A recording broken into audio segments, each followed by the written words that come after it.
Welcome to Greenwich TV. This is Lydia Olet, your humble host as usual.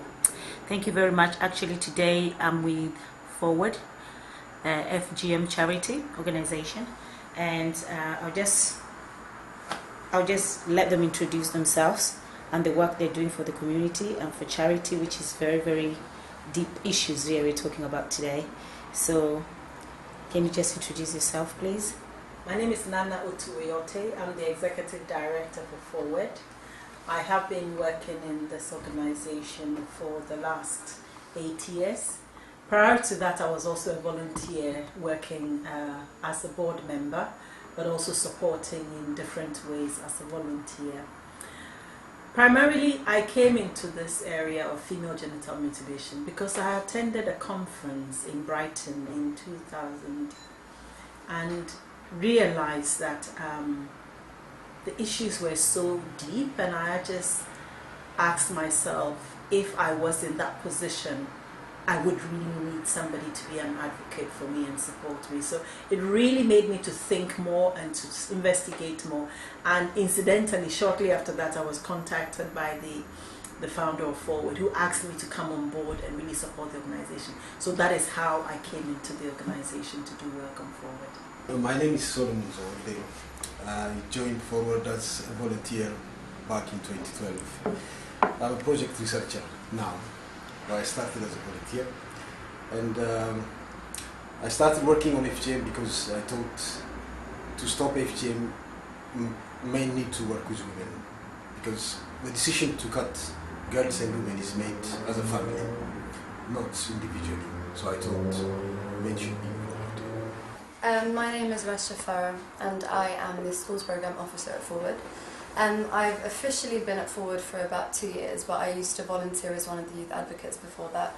So getting involved with projects and campaigns for young people. The reason that I really got involved with Forward is through this youth group, but I myself am from an affected community. I've heard lots of stories about the effects that FGM can have on women and on entire families, and I just thought it's a huge part, a huge way that gender inequality is manifested, and it's just one of the many things that we need to tackle when it comes to gender inequality. Okay, thank you very much. I know we've heard a lot about FGM. I just wonder, how spread do you think FGM is into the world? Until last year, we were very clear that female genital mutilation happens primarily in Africa, and we've had anecdotal that it happens in parts of Middle East as well as Asia, and also in Peru. Just this year, a new study by the UNICEF found that 200 million women and girls have undergone female genital mutilation around the world. And this includes the Middle East, includes Iraq particularly. They found some data also in Yemen, but 28 countries in Africa as well as in Indonesia. So it is a growing problem, and it is a huge problem around the world. And as we know, as people have migrated to the West, FGM has become a bigger concern among many of the affected communities. Wow. What would you say that we can do as a country, as a government, to stop this? The reality is that female genital mutilation is a human rights violation, and for many countries, they have also signed a number of international conventions, UN conventions on human rights, including the Convention on the Elimination of All Forms of Discrimination Against Women. In addition, a lot of governments have also introduced laws. The reality is that laws really commit a government to take action, but in addition to that, we do need to sort of look at a much more comprehensive approach, which looks at prevention, looking at protection, but also provisioning of care, because you're not only looking at stopping the practice, but you're also looking at those who have been affected and how you can support them adequately. So as a charity, what are you doing to stop this? So on the schools programme, we do regularly go in and train staff members that are dealing with young people on a daily basis We train them up on what FGM exactly is, we talk to them about the law, and primarily we focus on safeguarding. So what exactly can the teachers and the educational staff do in order to support girls and to look out for girls that may be affected by FGM or have undergone FGM themselves. In addition to that, we also deliver student workshops, and these go all the way from year 5 up until year 13, and sometimes we do some universities as well. And the point of the student workshops is to create a space in which young people can explore the issue of FGM. It's something that is not generally spoken about, particularly within families that might be affected. So it's really important that young people are aware of the issue first and foremost, and then if they have been affected, or potentially if they know somebody that's been affected, that they are able to seek the support that they need. I think I can also add that Forward adopts a very holistic approach to tackling FGM, because as Rasha was just saying, you do need to work with young people, because young people are the future. Young people are also affected disproportionately, but at the same time you do need to work at all levels, primarily with policymakers, to make sure that we have not only the right legal framework, but to enforce and make sure that there are different policies in place, including safeguarding, but to provide the training for professionals. So we do a lot of training for professionals to make them comfortable and to knowledgeable to respond effectively. So not only professionals in education, but also in health, the police, and also in social care. But I think one of the critical issues that Forward really does is also to work in partnership at the community level, because as we always say, FGM is one of those practices that can end with communities stopping. So I think it's very much about enabling communities, working with community women, but also working with men through our Women's Health and Leadership Program. But I think the other bit of the work is Africa and UK are united, particularly when it comes to issues around female genital mutilation. How do we build bridges? And Forward is very much about building bridges and enabling communities. I mean, our most exciting program is a new one that we're aiming to build bridges between the diaspora here and communities of origin, working in Kenya, Uganda, Tanzania, as well as Somaliland, and enabling the work of campaigners here to actually join with campaigners back home to really make a difference in amplifying the voices of young women. So that's really exciting. Okay, just talking about working with governments as well. How do you find it easy working with the governments? Do they welcome this decision? Because I know this is something that even the government don't want to talk about. So how do you find that? I think that UK has actually made quite a lot of progress in working with governments. I mean, as we speak, Forward has been very instrumental in influencing and shaping the policy, and the government really recognizes our role and our voice and take us on as experts on a number of issues. It's very interesting that in the last 2-3 years, there's been a lot of government attention. Also because the media has actually played a role in really sort of shaming the government to say, do something more about this. And I think that is why we have been called on quite a number of times to actually work.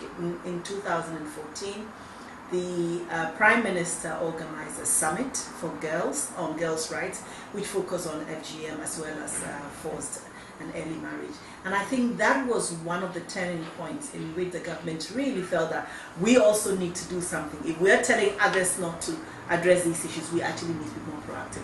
So I think we have seen a change in the government policy framework.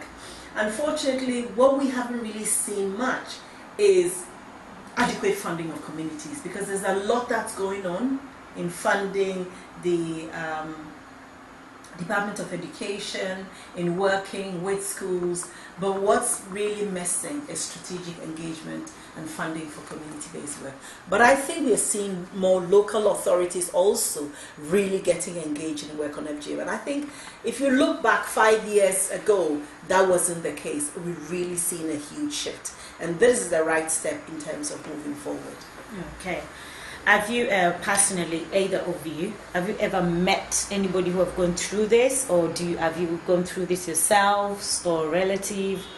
Because I know sometimes when it has a personal touch, you have more passion of wanting to stop it. So have you ever personally met anybody who have gone through this? It's quite interesting. We always say that you don't have to be a victim to be able to raise your voices. We all have voices. And I think the issue about working with Forward on these issues is that we do come across a lot of women who've been affected. And it's about amplifying the voices of the silent. I remember what we've done really to amplify women's voices has been through research. And for some women, nobody has even spoken to them about the issue. So this has created a space for women to talk about it. So yes, indeed, we do come across quite a number of women who have been affected. And I would say that the data in the UK does not even show the extent, because we don't really see the real numbers.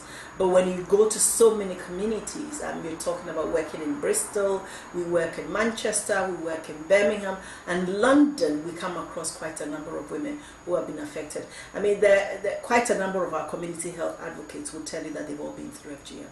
So yes, it's a common practice, and you see quite a lot of women who have been affected. However, when it comes to young people, it's actually very difficult to estimate the actual numbers. Yeah. Okay. Thank you very much. And we'll come back to FGM. Stay tuned.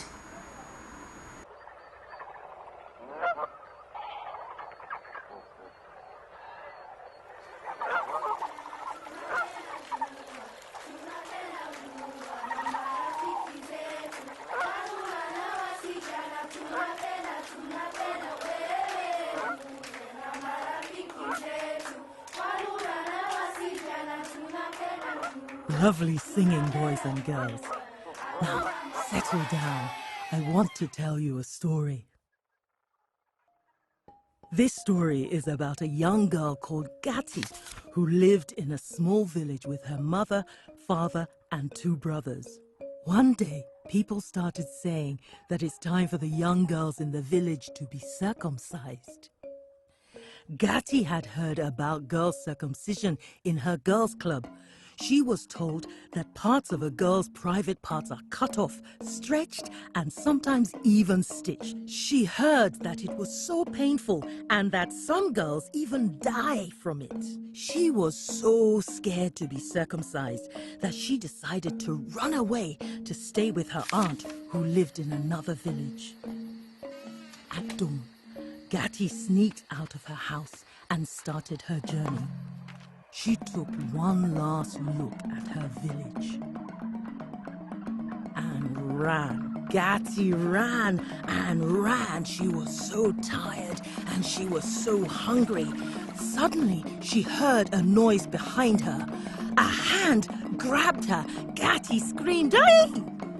It's me, Roby!" It was only her friend from the village. Roby said she was also running away from circumcision. Gatti told her she was going to get help from her auntie. They walked on together until they got to her auntie's house. "Gatti, what are you doing here?" "Auntie, can we stay with you? We've run away from home." "And why have you run away?" "We are so scared of being circumcised." "Of course you can stay. Come in, come in."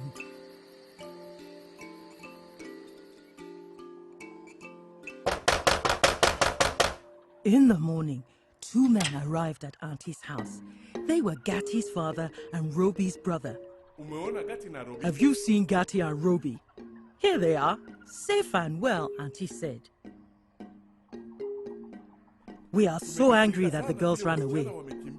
"Now listen to me, little brother," Auntie said. "Look at these girls. See how scared they are. They don't want to go through circumcision." Baba, "Please, father. You want me to be healthy? Please don't let me be circumcised. And let me ask you, what is the reason for circumcising girls? There's no need for it. Let me tell you that in my village, we no longer circumcise our girls because we have learned about children's rights and the health risks of girls' circumcision." "Come with us, big sister," said Gatti's father. "Come back to our village with your village elders and tell everyone that we should stop circumcising our girls too. Maybe they will listen to you."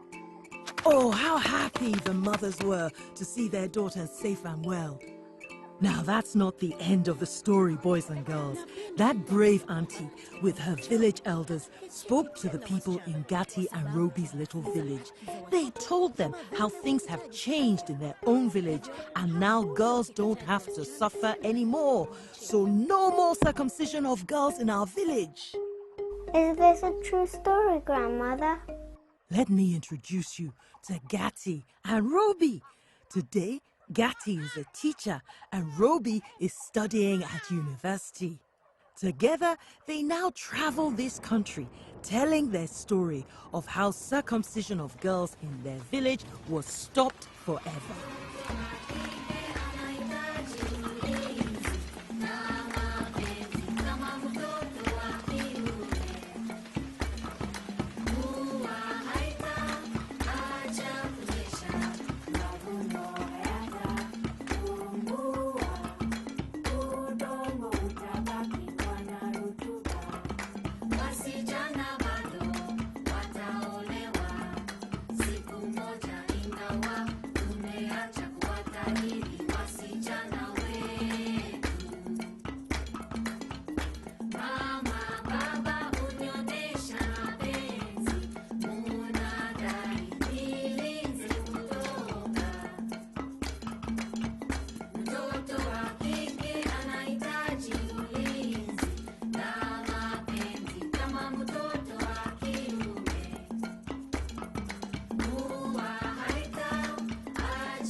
Welcome back. Now we all know what we're talking about. If you're not here from the beginning, well, just sit down and listen, because this is a very important topic, a topic that we should listen to and take action. So many times people say FGM, and some people out there might not know the meaning of FGM or how it's actually done. So I think it's important if we explain to the people watching this what FGM is and how it's actually done. So FGM, female genital mutilation, there are 4 main types of FGM. And the first type, type 1, is also known as a clitoridectomy. What happens in type 1 is the clitoris is removed, either partially or totally. It could be just a bit of skin that covers it, which is known as the clitoral hood, which is there to protect the clitoris because it is the most sensitive part of the entire body. Either that's removed or the entire external clitoris is removed. And what you're left with is a smooth patch of scar tissue where the clitoris used to be. And that's type 1, also known as a clitoridectomy. In some communities, type 1 is also known as sunnah, and that has religious connotations. In the Islamic tradition, it means in the way of the Prophet, or it means recommended. Now this comes from the misunderstanding that FGM is religious, just bearing that in mind that some communities don't necessarily recognise the term FGM. It's quite interesting because talking about some communities, they would actually call it female circumcision. In some places you find that they call it female genital cutting. But in places like Sierra Leone you find that they call it bondo. So it may not necessarily be linked at all to what is actually being done. It's part of the secret society. Female genital mutilation really entails the removal of total female healthy genitalia, either partially or totally, and it's really done for medical reasons, so it's a cultural practice. And as Rasha was just telling you about type 1, we also have type 2, which requires the removal of not only the clitoral hood, but also, I would say, excision of the clitoris and sometimes the inner lips. We are told that globally about 80% of people who have been through female genital mutilation would have been through type 1 and type 2. Now type 3 is the most extensive form. It entails cutting of sometimes the clitoris as well as the inner lips and part of the outer lips and putting it together and sewing it up. So you'll find that what is left is a really tiny hole which is left for menstruation and related urine. So you'll find that the urethra, which is the covering of the urinary passage, is actually also closed when you have type 3.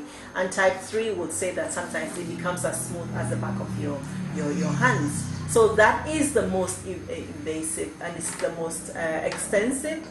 And for a lot of girls who go through it, this has more traumatic health experience consequences. We know that FGM also has another type. In fact, the UNICEF also has shown that in some cases it's actually easier to describe it as flesh removed or flesh not removed. So in some parts of FGM, you've actually find that a lot of the flesh is removed, and in some cases, flesh isn't removed. So we find that type 4, which is a mix of either burning parts of the vagina, burning or pricking.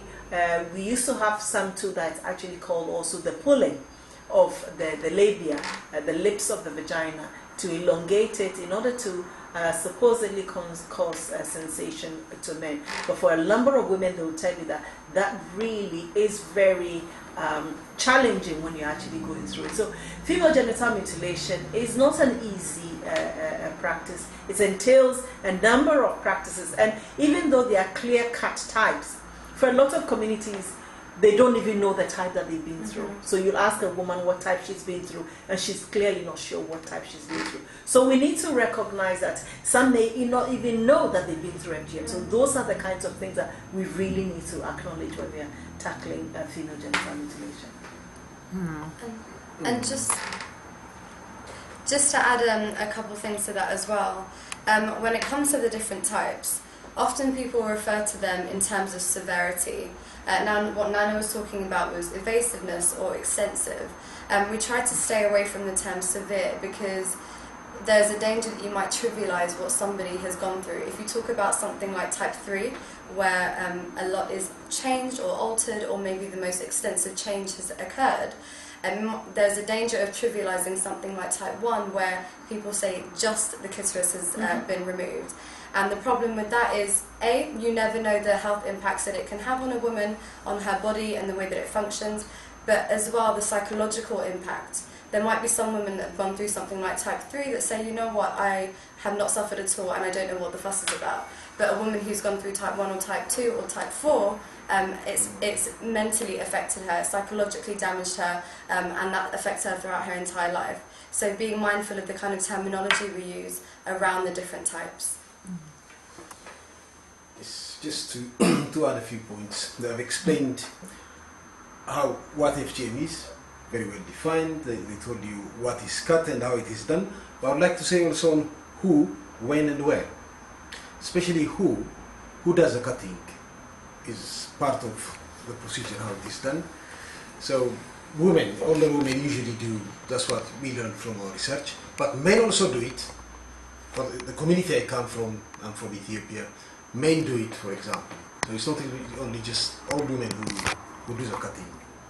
That's one part of who. The other part of who is who makes a decision that the little girl should be cut.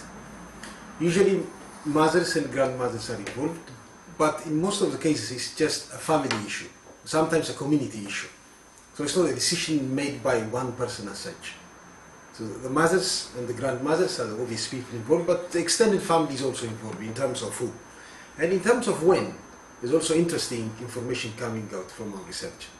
For example, in my community in Ethiopia, girls are normally cut. In Ethiopia and Eritrea, two countries. When they are, before they are 80 days old, before they are christened.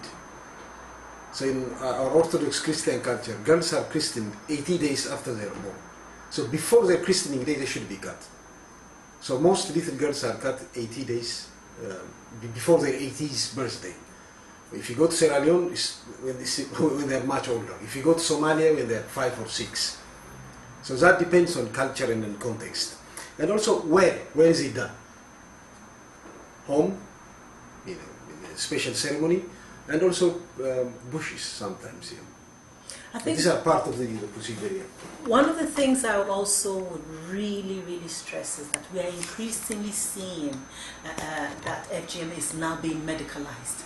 So you're seeing a lot of the medical profession really now doing the practice. You go to places like Egypt. We've had a case in the papers recently where an Egyptian 17-year-old girl died while she was cut in the hospital. So you're finding that medical practitioners, but also sometimes midwives. You go to Sudan, it's quite a number of midwives who actually practice it.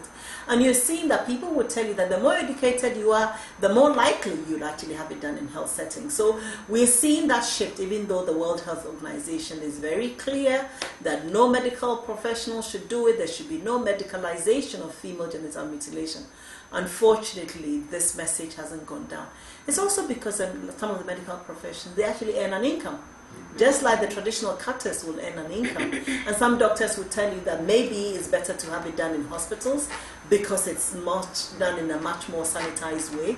But I think in the reality, Forward has always seen that where there is a health message alone being used as the consequences of FGM, people will tell you that, well, if you have it done in hospitals, it will be better. So we have to recognize that even the approach in which we talk about FGM may jeopardize how it's a continuation of the practice. So it's really clear that FGM, period, is a human rights violation. And that is where we also need to always stress. How do you describe this act, FGM? So the way that I would describe the act of FGM, first and foremost, it's a human rights violation. It's an act in which the girl herself has no say whatsoever. It's usually done to her when she's a very young girl. She usually doesn't have any awareness that it is going to take place. Often anaesthetics are not even being used, so girls are simply awake during the procedure, feeling that pain. It can be incredibly dangerous as well. Lots of the time, in addition to a lack of anaesthetics, non-sterilised equipment is being used, so it increases the risk of infections, so it can be very harmful to a girl's health. I often talk about FGM as being an act that is done by women, to women, for men.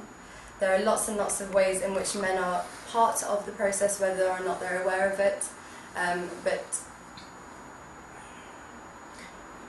I froze on that there. Okay. When you say done by women to women, because what I've seen or what I've realized is a lot of women actually don't have a voice. So if we think it's done by women to women, I'll disagree with you on that one. Okay. Well, it is done by women. The circumcisers, the vast majority of the time, will be women, older women themselves, who have gone through it when they were much younger. So at the time that they went through their FGM, they didn't have a say in it. As the years go by and they then become leaders within their own communities, they hold a lot more of the power. They then decide to continue that with the next generations. So actually it is a practice that you're seeing done by women to women. So they think it's a natural because they've gone through it. So they think it's a natural thing.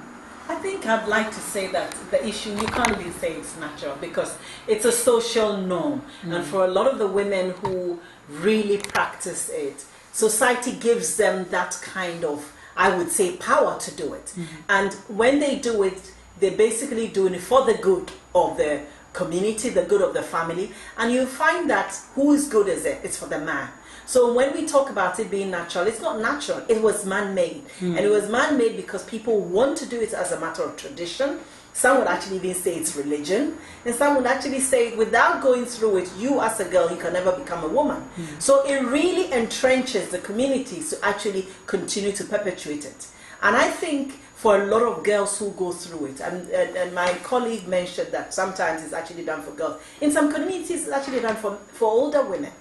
And some do it as adolescents, so you find that you will go maybe those who go to the bush would go when they're about 18 years. So it's actually quite grown-up women, or young women for that matter.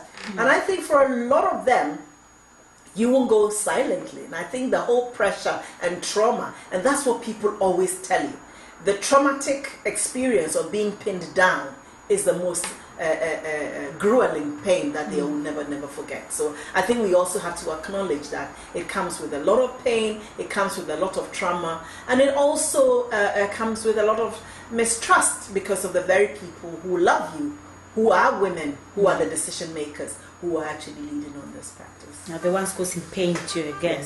Yes. Okay, would you say, no, I just noticed when you say that it's young girls. So how old? Is there an age limit that if you pass that limit it's fine, or? No, it really is a wide spectrum, so it depends on the community, it depends on the country, the individual families, but it can be anything, most commonly from 3 to 12. It can happen though in some communities just moments after birth. It can happen at the other end of the spectrum, in the late teenagers, and as Nana already mentioned, it can happen in adulthood as well. In particular societies, they do it just before a woman is to be married off. Now in the UK, that figure is specifically, most commonly, between 5 and 8. So we are talking about primary school ages. Now the vast majority of these girls are children. So it can happen across the board, but the vast majority are children. Okay. Is there any health issues associated with this? Yes, definitely. It's a health issue associated with FGM. A lot of evidence about the health consequences of undergoing through the practice of FGM. That has been documented and studied. So from the moment of cutting, where there is a lot of bleeding and unsterilized material or blade used to cut women and girls, and there are long-term health consequences, including very serious health conditions like fistula, for example. And there are psychological effects too, and that will last almost, the whole of our lifetime, the girls or the woman's lifetime. So during some of the research I have done with men have also suffered from the health consequences that their partners are undergoing. The sexual life has been affected. Men have been talking about that. Divorce has been there because of the health consequence. And this, the one interesting thing about the health consequences, in many communities, the women who have undergone FGM, they make that connection between their health condition, the health consequence, and the FGM very later in their lives. They don't make that connection, at the time they were cut. But there are serious health consequences. So as a man, how does this make you feel? Personally, I feel very too bad about this. I've always argued FGM is done on women, but it's done for men. I'm talking about a patriarchy here, where society is dominated by everything that cherishes and values everything about men in many of the communities where the FGM is practiced. So, it's also a responsibility. That's how I would like to describe it. Men should feel that sense of responsibility to fight the practice of FGM, because it's done for them, basically. Yeah. So as much as the health issues here associated with this, do we have deaths? Do we have people dying through this? Or is it just the infection and that's it? It's very interesting when you ask. Remember we had a Dr. Gordon, who actually, Harry Gordon, who stated very, when he asked the women that he had come for consultation, about 10% would actually tell you that they recall somebody dying whilst they went through the practice.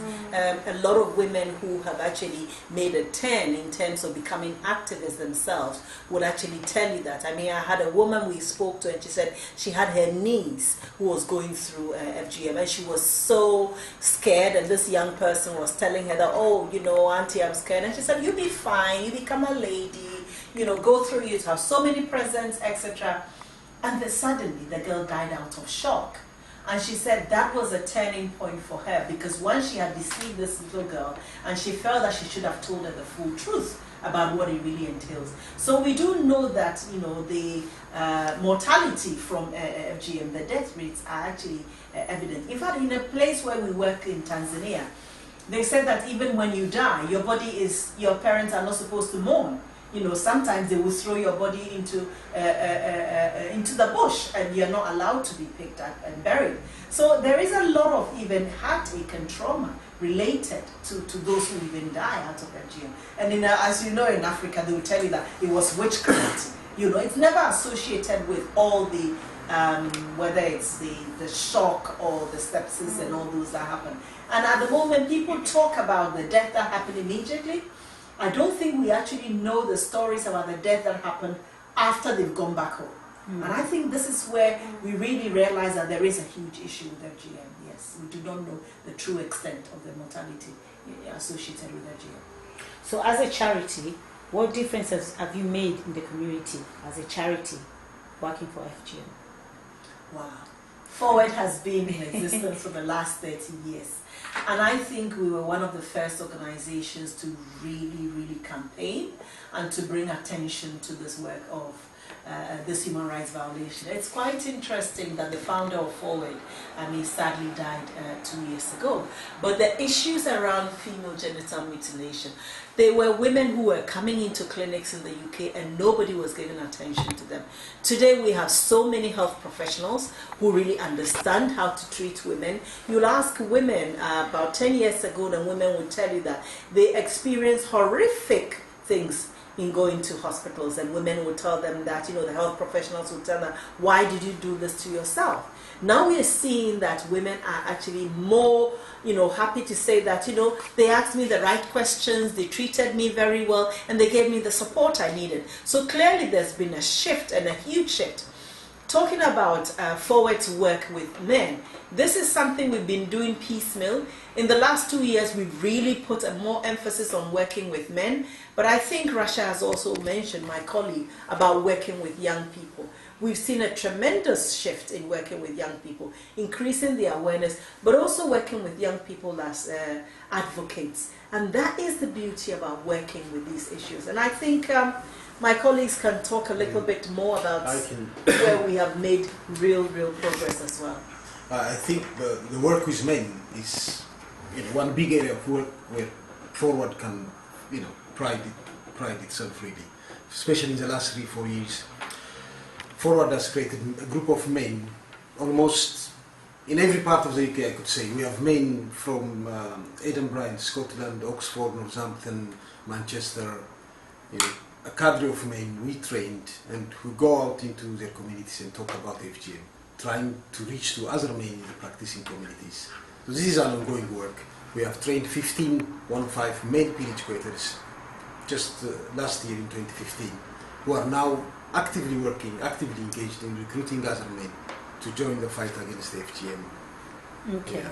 Wow, there's so much training that's been going on. You've done so well. So I just want to ask, do you get financial support, financial help? How do you fund yourself to train all these people? Funding has always been a very big challenge. I mean, in many big organizations, they will have a fundraising team which is made up of about 10 people. In Forward, we do not have a fundraising team. The reality is that most staff who are working with key programs will have to learn how to fundraise and write the project proposals. We would say about 20% of our funding comes from the government. Majority of our funding, which is about another 60%, really comes from private trusts and foundations. Some of them have been really supportive of our work and have funded us for the last 10 years. So we get another 10% of our work through our training, but mostly we also get through public donations. So you'll find that people would respond to us and give money to Forward, either through direct debit or different ways in which, I mean, sometimes, I mean, last year we were very excited when we got a check for £20 in the post, and it was like, you know, this is for your work. And we do get rarely those kinds of, you know, amounts, but I think we rely on donations and the public goods to actually do our work. So Forward's work is really dependent on support from the general public, as I mentioned earlier. And one of the things that we welcome is people to work with us as volunteers, but also to campaign for us and to fundraise. But most importantly, we really welcome funding in any form or shape necessary. We have a Just Giving page. You can open Just Giving and we can get funding through that way. We are a registered charity. Our number is 292403. And you can visit our website for as much information as possible. The website is www.forwarduk.org.uk. You will be able to see the PayPal on our website, but you can also see a lot of information on our website which will tell you more about our work. You can call us on 0208 960 4000 and you can ask of any of the departments, but most importantly we will be able to respond to you immediately in terms of what you be signposted to the relevant person. But I think we also on Twitter, it's at Forward UK. We will be able to hear you and join us, follow us, and take part in the campaign, but also to do your little bit. You can do coffee mornings, you can do coffee tables, you can do a lot of things. But most importantly, if you go to our website, it would also give you ideas about how to fundraise to support the work of Forward. And we are always welcome to call us to discuss your needs further. Thank you. Any more for the youths or for the young ones? So we do have a couple of different pages for young people as well. So on Facebook we have Young People Speak Out Against FGM -Forward UK. So that's Young People Speak Out Against FGM -Forward UK. And we also have a Twitter, so that's @forward_youth. So @forward_youth. You can also reach us there and see all the things that we get up to, and also it would be great for us to hear your voices as well.